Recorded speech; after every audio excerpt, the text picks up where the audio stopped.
My name is Tony Tan, and even when I was young, I always had a sense of adventure and a desire to do things differently. My first memory of this is in Mum's kitchen. She would peel a banana and cut it into slices on a chopping board for my breakfast. We had an agreement that she would make my food and I would do the washing up. This meant that I had to clean the bowl, the spoon, the knife, and the chopping board. I decided that there had to be a way to wash up less. That's when I asked Mum to peel 3 sides of the banana instead and slice the banana through to the skin. Thus, no more chopping board. I was pretty proud of myself, even though I'm still trying to figure out how to get rid of the knife and spoon. As I got older, I learned how to apply this entrepreneurial mindset to people. I learned that my everyday interactions could make things easier for a diverse range of people, including students with refugee backgrounds and students with disabilities. Whether it was helping them with their homework or building their confidence through theatre, it felt easy to support them because I enjoyed it. I also realised how privileged I was and how my actions could impact on someone else's life. In my last year of high school, I learnt another fundamental attribute of any entrepreneur: withstanding hardship. I sailed from Brisbane to Sydney with the Royal Australian Navy on a replica of the ship Captain Cook sailed to Australia on. I'd never been on a boat before, and there I was, sailing with 20 other people I'd only just met, over 500 nautical miles out at sea. I expected the cold and maybe the rain, but the seasickness caught me by surprise. I don't know how many paper bags got used those 10 days, but I pushed through. This experience taught me that I could physically and mentally cope with adversity, work with a team, and more importantly, not drown. As I moved on to university, I was given more opportunities to use the skills I'd been developing. I was selected for 2 major programs that grew my entrepreneurial desire. The Monash University VC's Ancora Empire Leadership Program taught me how to tolerate not understanding something. It gave me a whole lot of insight into my beliefs and values.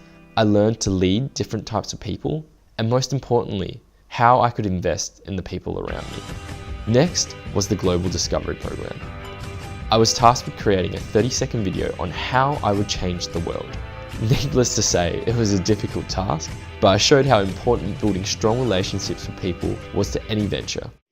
From being at Monash, I know the power of an inspiring idea, furthering the development of the bionic arm. I believe through cultivating mentor connections with global leaders, challenging ourselves with collaborative learning projects, we can empower others as others have empowered us. Good luck, Tony. Go, Tony. The clarity of vision, international mentoring connections, and community engagement. Together we can change the world. Hope to see you in New York. Next thing I knew, I was jetting off to New York, engaging with people at the UN, Bloomberg, and the New York Governor General's office.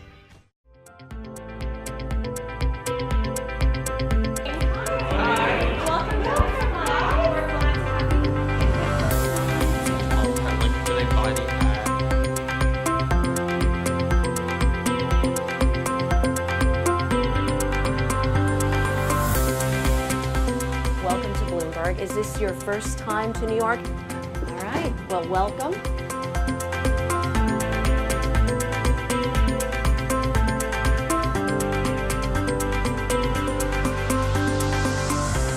And it was very inspiring to hear what all of you had to say. Building on those experiences, this year I volunteered with Startup Victoria. Here I met a guy called Rohit who inspired me to start my own project. That's how boyfriendmaterial.com.au came about. Boyfriend Material is a men's clothing brand that donates a portion of its profits to young people developing projects with a positive social impact. Project Rocket is an example of a group of young people who we plan to support in the future. I also attended various startup events, including Scott Shane's pitch workshop, organised by Wade, which also led me to the 3-day startup. You guys have taught me so much throughout this period, and the new people I've met, you've really helped me get this business off the ground. Thank you so much for all your support. I hope to use my Chinese language skills to grow into Asia and continue to make meaningful connections with people globally. Entrepreneurship is often looked as sailing solo on your own boat, but more often than not, it is about working as a team to command a ship. I'm motivated, determined, and committed, having learnt some great lessons on the way. The most important one? When you feel like you might drown, remind yourself that you know how to swim.